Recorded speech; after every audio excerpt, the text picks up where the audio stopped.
Ladies and gentlemen, boys and girls, children of all ages, welcome to Robert Sports Show. I'm your host, Robert. All right, NASCAR Cup Series, Grant Park 165. Yes, the third Chicago street race in the series.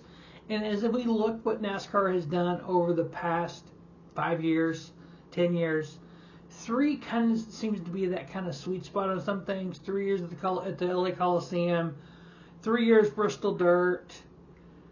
Now we're up to 3 years at Chicago Street Course. I know rumor is it was a 3-year deal to start. I thought there was a 4th-year option. I don't remember now. I know there's been a lot of talk. Stuff come out from the city. At first, the city didn't want it. The previous regime wanted it, and the new one didn't. But apparently, the new one likes it now. So we'll see if. I know the talk is doing a stadium race at Franklin Stadium there in Philadelphia, and then also San Diego Street Course. Personally, my opinion, everyone has one, and I have no problem having a back and forth with someone about opinions, but when they start name calling and start insulting and all that, that's where I draw the line. But my opinion is I like to see 2 street courses. Just the ambiance and just watching a race on the city street, and just knowing, okay, I can go to Chicago and I can drive down this exact same street that they're racing on right now. Or, hey, I saw this accident happen here. I can go to that corner and stand there and see, kind of in my mind go, oh, I can see this happening. Or I can be there even, you know. So I like the city street. I like the streets of Long Beach. I've been kind of wanting that from NASCAR for a while, the doubleheader weekend with IndyCar and IMSA. I like the San Diego idea. I had another idea of San Jose. They held one in the kart day back in the day. Belle Isle in Detroit's big one for the IndyCar series. So, but no, I 2 street courses, 5 road courses, 7 street/road courses out of the 36 race schedule. Currently, we have 5 or 6, I think. So I think 7 wouldn't be horrible. Anyway, Grant Park 165, 165 miles around Grant Park, 75 laps, 3 stages, 20, 25, and 30, 6 sets of tires, 5 sets of wets. Yeah, it's raining in Chicago this weekend. Figure that one out. NASCAR shows up and it rains. I know a lot of people are like, well, if it was in Daytona and they started at 10 a.m. on July 4th, it wouldn't rain. Well, it did back in the day, 1958 through 1987. They haven't raced on July 4th in Daytona since 1987. Had an argument on X about it earlier. It's a tradition to be in Daytona on July 4th weekend. Traditions are made to change. It was also a tradition to run a points race at Bowman Gray Stadium. It was also a tradition to run on dirt for NASCAR. Both of those stopped. So traditions are made to change. And some change for the better, some change for the worse. I'm fine with this race moving the July 4th weekend. Does it need to find a home and kind of make a new tradition? Yeah, I think that would be cool. I thought Road America was going to be that. Can the street race be that? You know, July 4th weekend street race, pick your city where in there, 3 years San Diego, 3 years wherever. Yeah, it's a possibility. I kind of like the idea. Unfortunately, both previous races were shortened due to rain and darkness. We can race in the wet weather package. We can't race in the dark. I know there are street lights, but they don't light enough to race. They're not race lights, and it wouldn't be cost effective. I know people hate the word cost to try to put temporary lighting up on a street circuit.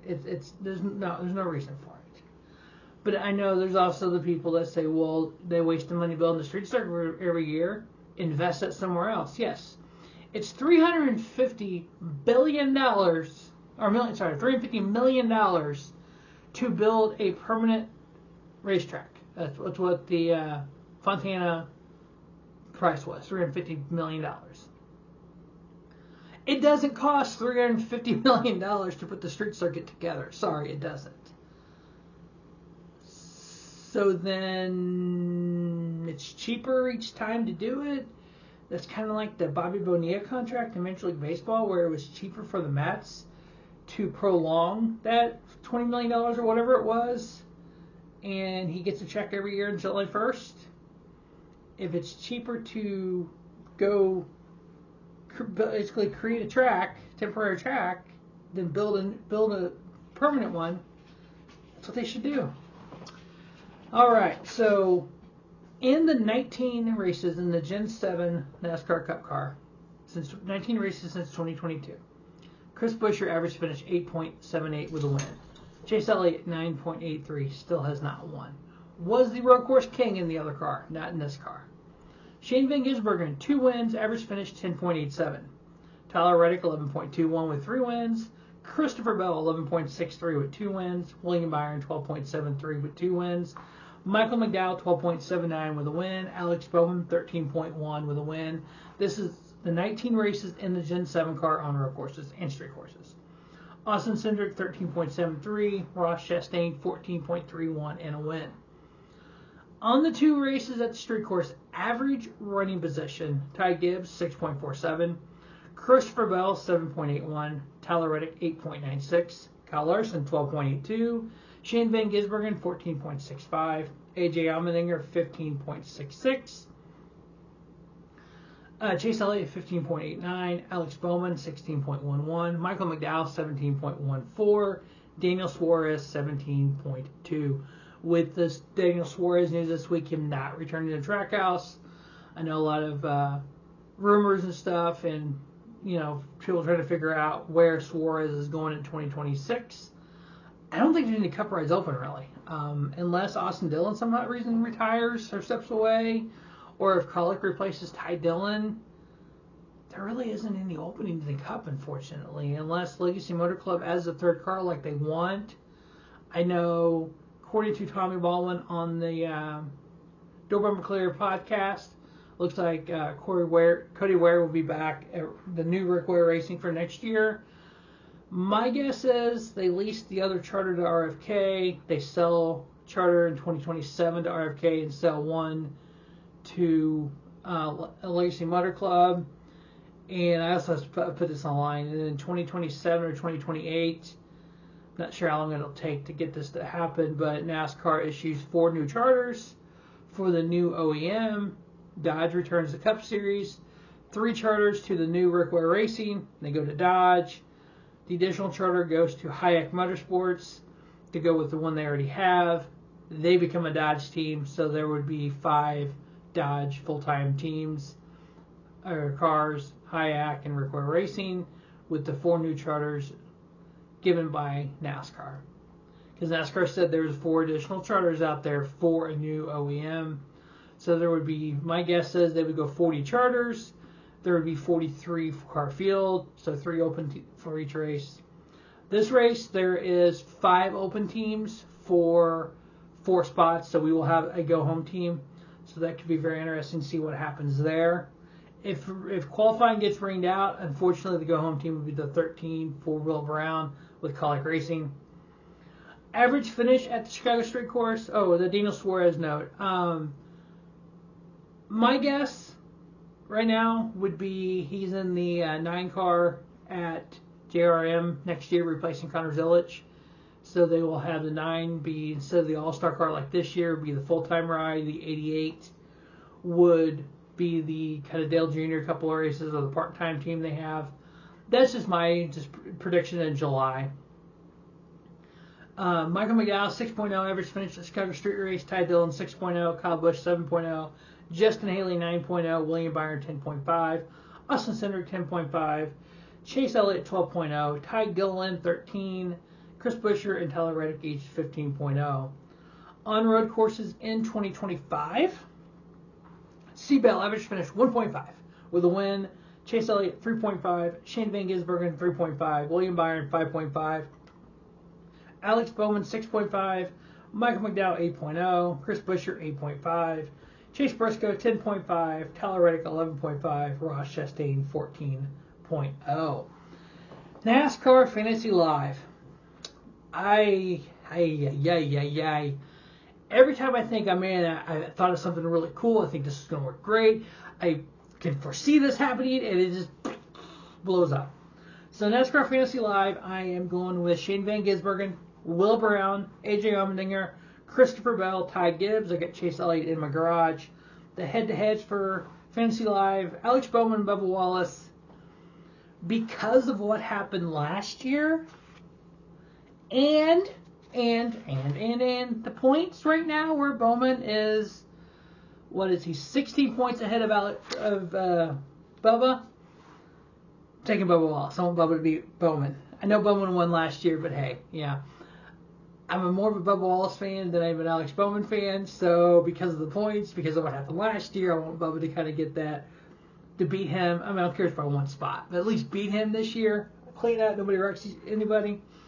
Ty Gibbs versus AJ Allmendinger. Got to go with the AJ Allmendinger on that one, even though I want both of them in my fantasy lineup. Again, one position, I'm fine with that. They finished first and second, I'm good with that. Chris Buescher and Zane Smith, I'm going with Chris Buescher, Tyler Reddick, and Carson Hocevar. Carson has made some people mad recently, and not that I'm an advocate for payback. I don't like people trying to pay people back. But apparently, Carson's pissed a bunch of people off, and he pissed off Ryan Blaney earlier this year. And then the social media guy for Spire threw some gas on the fire with Blaney and Carson, and Blaney wasn't happy. And yeah, I think Carson needs some tire bearers this weekend. I think some people get some payback on him. So I got Tyler Reddick winning that one. As for the in-season tournament, I know everyone's pissed off about it. Whatever, people. It's for fun. Come on. If you bet money on it, it's gambling. Gambling. I had Chase Elliott winning it all. So my overall winner is still there. I got 4 there. I'm going to lose one of them for sure this weekend. So of the 4 of 16 that I got last week, what I still have in it, I have AJ versus Ty Gibbs. I got AJ winning that one. I'd picked AJ to win. I had AJ moving on. So just like I did in NASCAR Fantasy Line, I'm picking AJ on that one. Tyler Reddick versus Carson Hocevar. Again, same as Fantasy. I'm taking Tyler Reddick. And then I have Chase Elliott versus John Nemechek.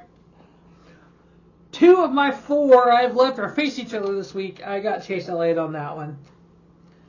It's just for fun. Would it have been better if this would have been a different race to start out with? Possibly, yeah. But I think it's wild because everyone's all upset. And I love the Ty Dillon's trash talk. I love the fact that Denny was like, hey, I trash talk all the time. If you trash talk, you got to accept when somebody trash talks you. All right, so 8 races left in the regular season. We have 12 different winners. Can we get to the magic 16 or 17? I think 16 different winners. It's a cool story, don't get me wrong, but if we're going to have anything, we need 17 different winners. We need that 16 different winners going into Daytona, and then the whole win and you're in, except unless you're this low in points. Yeah, I mean, it was just, and then you got drivers who would have to be above somebody else if they win. Yeah, it'd be so many scenarios and so much kind of over it to have 16 winners going into Daytona, which I really, really want. I think it'd be awesome. So we get into 20 now. We're not going to have 8 different winners in the next 8 races. That'd be awesome, though. I would love to see it. But right now we have William Byron leading the points with a win, Chase Elliott with a win, Kyle Larson, Denny Hamlin, Christopher Bell, each with 3 wins. Tyler Reddick is currently 6th plus 128. Ryan Blaney, Ross Chastain each with a win. Chris Buescher plus 52. Chase Briscoe, Joey Logano with a win. Alex Bowman plus 39. Bubba Wallace plus 23. Ryan Preece minus 23. Now Bubba's on the cut line plus 23. Just a week ago, the cut line was Bowman and Preece 20 points. Bubba was plus 29. The week before that, Bubba was plus 57. The cut line was 19. The week before that, Bubba was plus 61. So as drivers have won, that really changes a lot. I mean, Chase Elliott was 11th in points 3 races ago. Now he's 2nd in points. So, yeah, that cut line has been changing a lot. Then we have Austin Cindric with the win, Eric Jones minus 49, AJ Allmendinger minus 59, Carson Hocevar minus 62, Kyle Busch, and then Josh Berry with a win, and the 20th right now in points is Kyle Busch minus 72, and then Shane Van Gisbergen is got a win and 32nd in points. So I was thinking about this earlier. So let's just say we have 8 different winners in the next 8 races. And those new winners are Tyler Reddick, Chris Buescher, Alex Bowman, Bubba Wallace, Ryan Preece, I'd hate to see that, Eric Jones, AJ Allmendinger, and Carson Ostermeyer. Well, let's just say those are our new winners. And then their top 18, Josh Berry's in 19th, and Shane Van Gisbergen's behind that. So then, so we have, let's say Husqvarna doesn't win. We have 16 winners going in to Daytona. So everybody's in. And then Shane is, say, 29th in points. So let's just say, just for example here, you move him up a little bit. So then if you have Husqvarna win, Shane's out. If you have McDowell win, Shane's out. But if you have, say, Noah Gragson, he's behind Noah. Noah's behind Shane. Noah wins. Now Noah wins the race, but he doesn't make the playoffs because the winning you're in top 16 or the 16 driver thing. So that's what I want. I want that storyline. I'm like, okay, we have 17. Can Josh Berry have enough points to be above the next winner, so he's protected, so he's not the lowest in one win? I think it'd be really cool. I think a really great storyline going in Daytona if we can make it happen. 20 different winners would be freaking awesome. Good God. That would be nuts. I do think we get to 17. I think we have 5 new winners in the next 8 races, and I think we're going to have somebody with a win be out. But that is just my dream. All right, the 4 picks to win the Grand Park 165. Obviously, have to go with Shane Van Gisbergen. Have to go with Christopher Bell, O.C. Bell. Ty Gibbs getting his first career win. And also getting their first career win. Will Brown. I did, in the bold predictions I did say, a couple of the bold predictions was we would have that Shane would win on an oval and a road course. He's got the road course. We need to get a win, get an oval there. I also said that I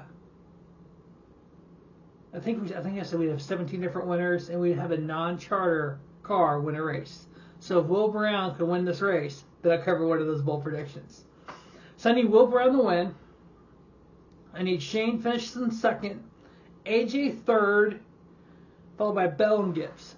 That'd be a great top 5. Yeah. All right, that is the Grand Park 165 preview. As always, thanks for watching Robert Sports Show, and don't just have a great day. Have a spiffy day. Robert Sports Show, your YouTube leader in sports and content.